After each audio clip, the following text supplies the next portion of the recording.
Why do men die young compared to their wives? I mean, if you compare the number of widows and widowers, you discover that there are more widows than widowers.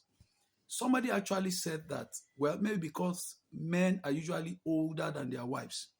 And I said, well, not in all cases, because there are cases where a man would die and then 25 years, 30 years, 35 years later, the wife is still alive. So she's the only one left. She will enjoy the children, the grandchildren, and in some cases, the great grandchildren, while the husband is long dead. So if you look at it statistically, you discover that men die earlier than their wives. So what is responsible? Why is it that men are dying so early? It is not the joy of any woman to lose her husband at an early stage, especially when the children are still very young. How can we solve this puzzle? And I said the women fail to play their roles sometimes. Number one, when you get married to your husband, or even the moment you decide to marry him, one of the things you are supposed to do is sit together with that man and ask him, say, my husband, for how many years do you want to live? Let the man speak, because it is not everybody that wants to live long. Now, if your husband says, well, I want to live to be 90 or 100 years before I die, then what does it take? You have to talk about it. Because for a man that wants to live to be 100 years, that man cannot adopt the same lifestyle as another man who wants to live to be 60. So sometimes, or most of the times, especially those of us who are Christians, we quote scriptures that God said, with long life, I will satisfy you. But we forget sometimes that it is not about making confession. It is not about wishing. Sometimes it is not just about prayer. Living long is a decision. And that decision is built on the foundation of a healthy lifestyle. So by the time the two of you discuss and you agree, then from that moment, that man knows that there are some things he cannot do. There is a reason why I'm putting this on the woman, because the woman is the closest person to the man and she has the biggest influence on the man. So discuss with your husband.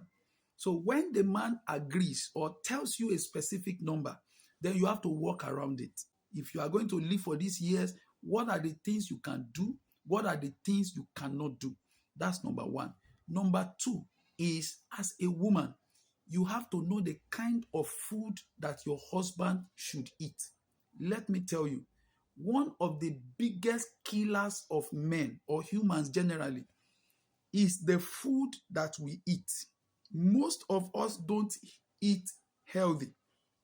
For instance, look at all the food we are eating now. They are either processed food or food that are produced with chemicals.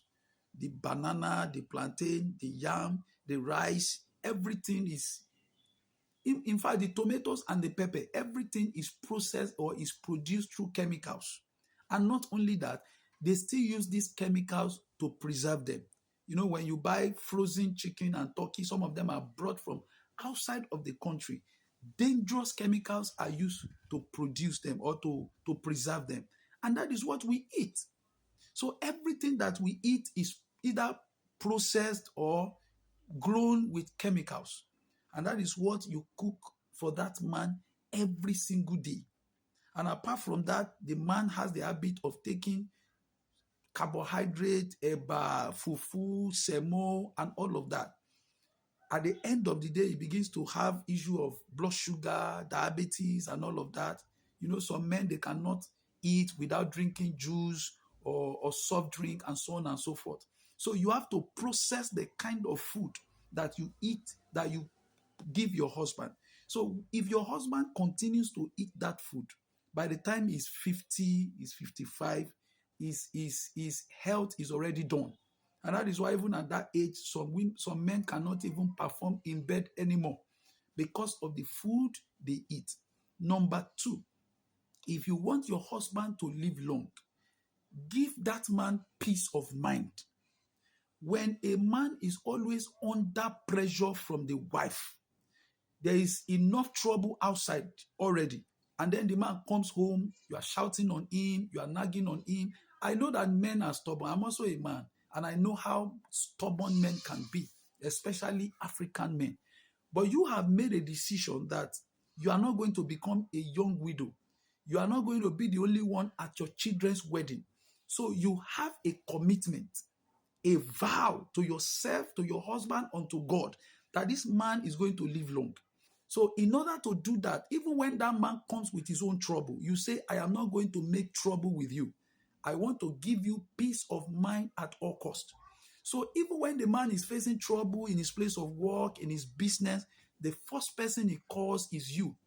And then if need be, he will run back home, because he knows that when he comes, you are going to put your hand around his shoulder and tell him, my husband, don't worry.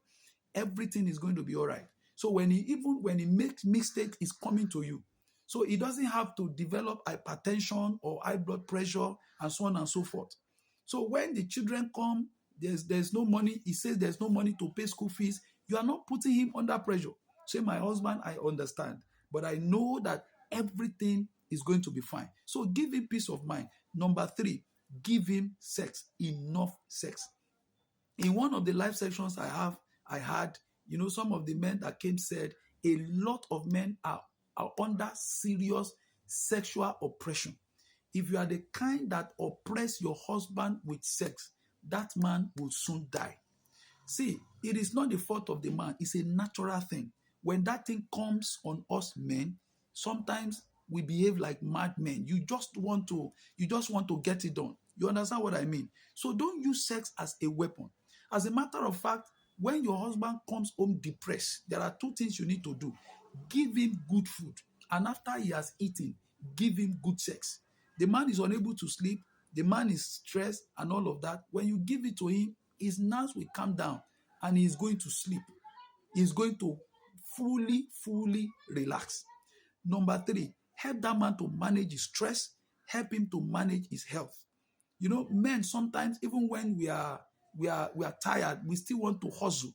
Hold him down.